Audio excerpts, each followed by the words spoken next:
Hello दोस्तों, मेरा नाम है इमरान। दोस्तों आज के वीडियो में हम लोग बात करने वाले डायरेक्ट प्लान और रेगुलर प्लान के बारे में। जैसे कि आपने सुना होगा कि म्यूचुअल फंड में दो तरीके के प्लान होते हैं, एक होता है डायरेक्ट प्लान, दूसरा होता है रेगुलर प्लान। तो इन्हीं दोनों प्लान को आज के वीडियो में हम लोग समझने वाले हैं और मैं आपको बताने वाला हूं कि कौन सा प्लान आपके लिए ज़्यादा फायदेमंद रहेगा, कौन से प्लान में आपको पैसा निवेश करना चाहिए। ये सारी बातें आज के वीडियो में मैं आपको बताने वाला हूँ। तो ये वीडियो आप स्टार्टिंग से लेकर एंड तक पूरा देखिएगा। चलिए फिर से वीडियो शुरू करते हैं। देखिए दोस्तों, रेगुलर प्लान उसे बोला जाता है जो आप एजेंट या डिस्ट्रीब्यूटर के जरिए लेते हो, ठीक है, उसे रेगुलर प्लान बोला जाता है। और डायरेक्ट प्लान मतलब वो वाला प्लान होता है जो आप डायरेक्टली एएमसी से खरीदते हो या फिर म्यूचुअल फंड कंपनी में जाकर खरीद रहे हो, तो वो वाला जो प्लान होता है उसको डायरेक्ट प्लान बोला जाता है। कहने का मतलब यह है कि जो रेगुलर प्लान होता है उसमें एजेंट और डिस्ट्रीब्यूटर मौजूद होता है, जबकि डायरेक्ट प्लान में कोई एजेंट और कोई डिस्ट्रीब्यूटर नहीं होता है। रेगुलर प्लान में आप एजेंट या डिस्ट्रीब्यूटर के जरिए ही म्यूचुअल फंड में पैसा निवेश करते हो, ठीक है, मतलब बिचौलिया उसमें होता है। जबकि डायरेक्ट प्लान में ऐसा कोई भी बिचौलिया नहीं होता है, डायरेक्टली आपका पैसा म्यूचुअल फंड कंपनी के पास में जाता है। रेगुलर प्लान में क्या है कि सिंपल है कि आप अपने पैसे को म्यूचुअल फंड में निवेश कर रहे हो, बट डायरेक्टली निवेश नहीं कर रहे हो। आप अपने पैसे को एजेंट या डिस्ट्रीब्यूटर के हाथ में दे रहे हो और फिर एजेंट और डिस्ट्रीब्यूटर आपके पैसे को म्यूचुअल फंड में कंपनी के पास में दे रहा है। ये हो गया रेगुलर प्लान में।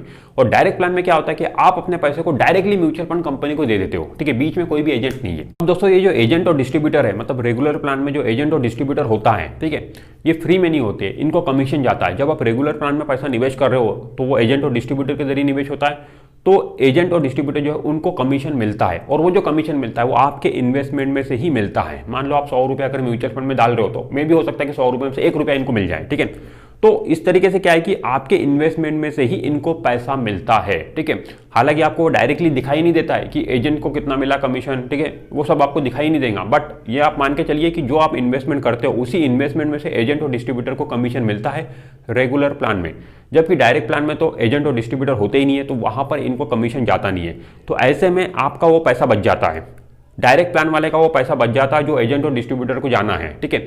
तो वो पैसा जो उनका बचता है वो फिर निवेश होता है स्टॉक मार्केट में। अगर आपने 100 रुपये दिए तो आपके 1 रुपये, मतलब मान लो आपने रेगुलर प्लान के जरिए पैसा निवेश आप कर रहे हो, आपने 100 रुपये दिए तो आपका 1 रुपया कट गया जो कि एजेंट और डिस्ट्रीब्यूटर को गया और आपके 99 रुपीज इन्वेस्ट होंगे। और जो कोई बंदा है जिसने डायरेक्ट प्लान में पैसा निवेश किया, उसने 100 रुपये दिया, तो एजेंट और डिस्ट्रीब्यूटर है ही नहीं, तो उसके डायरेक्टली पूरे 100 रुपये म्यूचुअल फंड में निवेश होंगे। हालांकि वो फंड मैनेजर होता है, उनकी फीस होती है, वो एक अलग पार्ट है, ठीक है। यहाँ पर हम एजेंट और डिस्ट्रीब्यूटर की बात कर रहे हैं, तो वो उतना पैसा उनका बच जाता है डायरेक्ट प्लान वालों का, ठीक है। तो दोस्तों, अगर हम रिटर्न की बात करें तो डेफिनेटली जो डायरेक्ट प्लान वाला बंदा होता है वो लॉन्ग टर्म में ज़्यादा रिटर्न कमाता है, और जो रेगुलर प्लान वाला बंदा होता है वो लॉन्ग टर्म में कम रिटर्न कमाता है। फंड एक ही रहेगा दोनों का, स्कीम एक ही रहेंगी, सब कुछ एक ही रहेगा, प्लान अलग अलग है, डायरेक्ट प्लान और रेगुलर प्लान, ठीक है।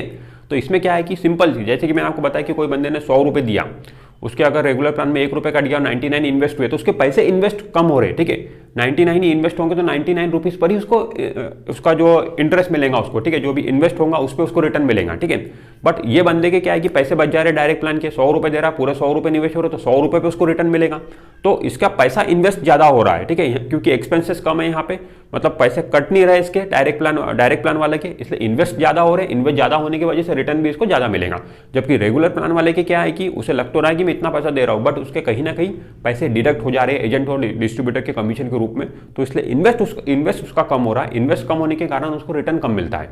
तो इसलिए अक्सर ये देखा जाता है कि लॉन्ग टर्म की जर्नी में जो डायरेक्ट प्लान वाला बंदा है वो ज्यादा रिटर्न बनता है उसका, और रेगुलर प्लान वाले का रिटर्न कम बनता है। लॉन्ग टर्म की जर्नी में आपको ये दिखेगा, सेम फंड होता है, सेम स्कीम होती है, सब कुछ सेम होता है। अब दोस्तों देखिए, ये एक एग्जांपल है जिसमें दो बंदे हैं जो एक ही म्यूचुअल फंड में अलग अलग प्लान के जरिए पैसा निवेश कर रहे हैं। एक बंदा है जो रेगुलर प्लान के जरिए पैसा निवेश कर रहा है, दूसरा बंदा है जो डायरेक्ट प्लान के जरिए पैसा निवेश कर रहा है। तो इनका कितने समय में कितना पैसा बनता है ये आप देखिए।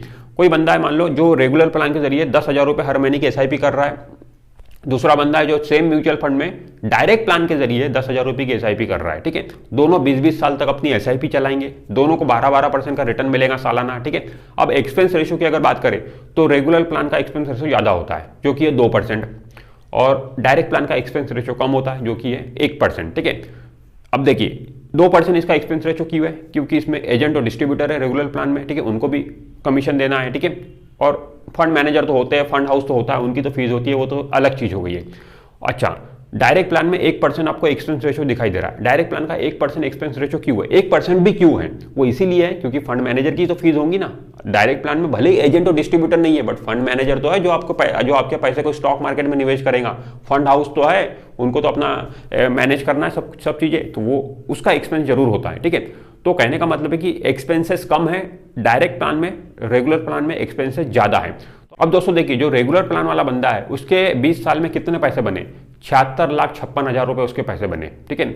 और जो डायरेक्ट प्लान वाला बंदा है उसके पैसे बने 87,35,000 रुपये, मतलब 10 लाख रुपए से भी ज़्यादा का डिफरेंस है दोनों के इसमें, ठीक है। मतलब जो रेगुलर प्लान वाला बंदा है उसको 10 लाख रुपए कम मिले और जो डायरेक्ट प्लान वाला बंदा है उसको 10 लाख रुपए ज़्यादा मिले। 20 साल की जर्नी में ये हुआ। तो लॉन्ग टर्म की जर्नी में आपको ये डिफरेंस देखने को मिलता है, जबकि शॉर्ट टर्म में आपको ये डिफरेंस उतना दिखाई नहीं देगा, 1-2 साल में उतना डिफरेंस दिखाई नहीं देगा। बट लॉन्ग टर्म की जर्नी में आप जब जब देखते हो तो रेगुलर प्लान वाले का जो रिटर्न है वो कम मिलता है, डायरेक्ट प्लान वाले को रिटर्न ज़्यादा मिलता है, क्योंकि एक्सपेंस रेशो का है ना, सीधा सीधा 1% कट रहा है, ठीक है। ये एग्जाम्पल में आप देख रहे हो तो सीधा सीधा 1% कट रहा है। मतलब जो रेगुलर प्लान वाला जो है 1% वो सीधा एजेंट और डिस्ट्रीब्यूटर को पैसा दे रहा है, उनको कमा कर दे रहा है, ठीक है, उनका भी घर वो संभाल रहा है, ठीक है। जबकि डायरेक्ट प्लान वाला ऐसा नहीं है, वो उसके पूरे पैसे जो है लगभग निवेश हो रहे हैं, सिर्फ 1% वो एक्सपेंस रेशो है डायरेक्ट प्लान में, ठीक है। तो एक्सपेंसेस के पैसे बच रहे हैं डायरेक्ट प्लान वाले के, इसीलिए उसके निवेश ज़्यादा हो रहे हैं, इसीलिए उसको रिटर्न भी ज़्यादा मिल रहा है। तो कहने का मतलब आप देखिए कि 10 लाख रुपए का डिफरेंस आ रहा है 20 साल के इन्वेस्टमेंट में। अच्छा दोस्तों, रेगुलर प्लान के फायदे और नुकसान क्या हैं? तो रेगुलर प्लान का फायदा यही है, सबसे बड़ा फायदा उसमें यही है कि रेगुलर प्लान में क्या है कि एजेंट और डिस्ट्रीब्यूटर होते हैं। अब ये एजेंट और डिस्ट्रीब्यूटर सिर्फ म्यूचुअल फंड बेचने के लिए नहीं होते हैं, म्यूचुअल फंड तो उन्होंने बेच दिया आपको, बट बेचने के बाद में वो आपको सर्विस भी देते हैं, हर तरह की सर्विस वो देते हैं आपको। समय समय पर म्यूचुअल फंड के स्टेटमेंट्स वो आपको प्रोवाइड करेंगे, ठीक है। पर्सनलाइज सर्विस वो आपको देंगे, आपसे मिलने आ जाएंगे, आपके घर पे आ जाएंगे, ठीक है। वो आपको सजेस्ट करेंगे समय समय पर कि ये वाला फंड लीजिए, इससे एग्जिट कर लीजिए, ये न्यू फंड आया है, NFO आया है। तो हर तरीके की service mutual fund distributor agent जो है वो आपको देते हैं, ठीक है। आप उनका ख्याल भी तो रख रहे हो, उनको मतलब एक्सपेंसेस रूप में पैसा भी तो दे रहे हो, उनको कमीशन भी तो दे रहे हो, तो डेफिनेटली वो आपका ख्याल रखते हैं। और रेगुलर प्लान का सबसे बड़ा नुकसान यही है कि उसमें आपको रिटर्न कम मिलेगा, ठीक है। मतलब आपको एक्सपेंसेस देना है, मतलब एजेंट और डिस्ट्रीब्यूटर को एक्सपेंसेस देना है, कमीशन देना है, तो उतना पैसा आपका निवेश नहीं हो रहा, इसीलिए आपको रिटर्न कम मिलेगा। मतलब कहीं ना कहीं आप खुद के साथ साथ एजेंट और डिस्ट्रीब्यूटर को भी पाल रहे हो, ठीक है, उनका भी घर चला रहे हो, तो वो एक नुकसान जरूर है आपका रेगुलर प्लान में। जबकि डायरेक्ट प्लान के फायदे नुकसान क्या है? अब डायरेक्ट प्लान के फायदे नुकसान यही है कि डायरेक्ट प्लान में सबसे बड़ा फायदा यही है कि लॉन्ग टर्म में आपको ज्यादा रिटर्न मिलेगा। रेगुलर प्लान के मुकाबले लॉन्ग टर्म में आपको ज़्यादा रिटर्न मिलेगा डायरेक्ट प्लान में। सबसे बड़ा फायदा यही है क्योंकि उसमें सीधे सीधे आपके कमीशन के रूप में पैसे बचते हैं, जो कि एजेंट और डिस्ट्रीब्यूटर को जाना है, वो बच जाते हैं, तो वो निवेश हो जाते हैं, तो निवेश होने के कारण आपको रिटर्न बढ़ जाता है। और सबसे बड़ा नुकसान डायरेक्ट प्लान में यही है कि उसमें एजेंट और डिस्ट्रीब्यूटर नहीं है। अब एजेंट या डिस्ट्रीब्यूटर नहीं है तो कहने का मतलब इसमें यह होता है कि इसमें आपको कोई भी सर्विस नहीं मिलेगी। डायरेक्ट प्लान में क्या होता है कि आपको सर्विस नहीं मिलेगी, सारा कुछ आपको ही करना पड़ता है। इन्वेस्टमेंट आप ही को करना पड़ेगा, म्यूचुअल फंड कंपनी में आपको जाना पड़ेगा, मतलब सारी चीज़ें आप ही को करना पड़ेगा। किसी भी तरीके की सर्विस की उम्मीद आप नहीं रख सकते हो डायरेक्ट प्लान में, क्योंकि आपको सर्विस देने के लिए कोई बंदा है ही नहीं ना। आप एजेंट और डिस्ट्रीब्यूटर तो है ही नहीं, उनको तो आप कमीशन दे नहीं रहे हो, तो फिर सर्विस कौन देगा आपको? डायरेक्टली आपका पैसा निवेश हुआ है, आप ही को सारी चीज़ें हैंडल करना है, सारी चीज़ें देखना है। तो हालांकि ये चीज़ हो जाती है, कोई दिक्कत वाली बात नहीं है। ऑनलाइन आजकल सारी चीज़ें अवेलेबल है, आपको अगर समझ है, नॉलेज है, तो आप सारी चीज़ें ये कर सकते हो, ठीक है। तो दोस्तों अब बड़ा सवाल यही है कि हमें डायरेक्ट प्लान में पैसा निवेश करना चाहिए या फिर रेगुलर प्लान में पैसा निवेश करना चाहिए। तो फ्रेंड देखिए, अगर आपको म्यूचुअल फंड का नॉलेज है, आपको समझता है म्यूचुअल फंड क्या होता है, कौन से फंड में आपको पैसा निवेश करना चाहिए, कितने समय के लिए आपको पैसा निवेश करना चाहिए, कितने रुपए की आपको SIP या फिर लमसम निवेश करना चाहिए, ठीक है, ये सारी चीज़ का नॉलेज है, कैसे पैसे निवेश किया जाता है, कैसे एग्जिट किया जाता है, कैसे रिडीम किया जाता है, ये सारी चीज़ें अगर आपको पता है तो बेशक आप डायरेक्ट प्लान के जरिए पैसा निवेश करिए। उसमें क्या है कि आपके कुछ पैसे बच जाएंगे कमीशन के रूप में जो जाते हैं एजेंट और डिस्ट्रीब्यूटर को, वो आपके निवेश होंगे, तो आपको रिटर्न ज़्यादा मिलेगा लॉन्ग टर्म में। बिल्कुल इसका आप फायदा उठाइए। बट अगर आपको सर्विस की ज़रूरत है, आपको नहीं पता है म्यूचुअल फंड क्या होता है, कैसे निवेश होता है, कैसे एग्जिट होता है, कौन सा फंड लेना चाहिए, कब, मतलब कितने समय के लिए पैसा निवेश करना चाहिए, मतलब कहने का मतलब है अगर आपको सर्विस की ज़रूरत है, बिना सर्विस आप निवेश नहीं कर सकते हो, तो फिर आप रेगुलर प्लान में पैसा डालिए।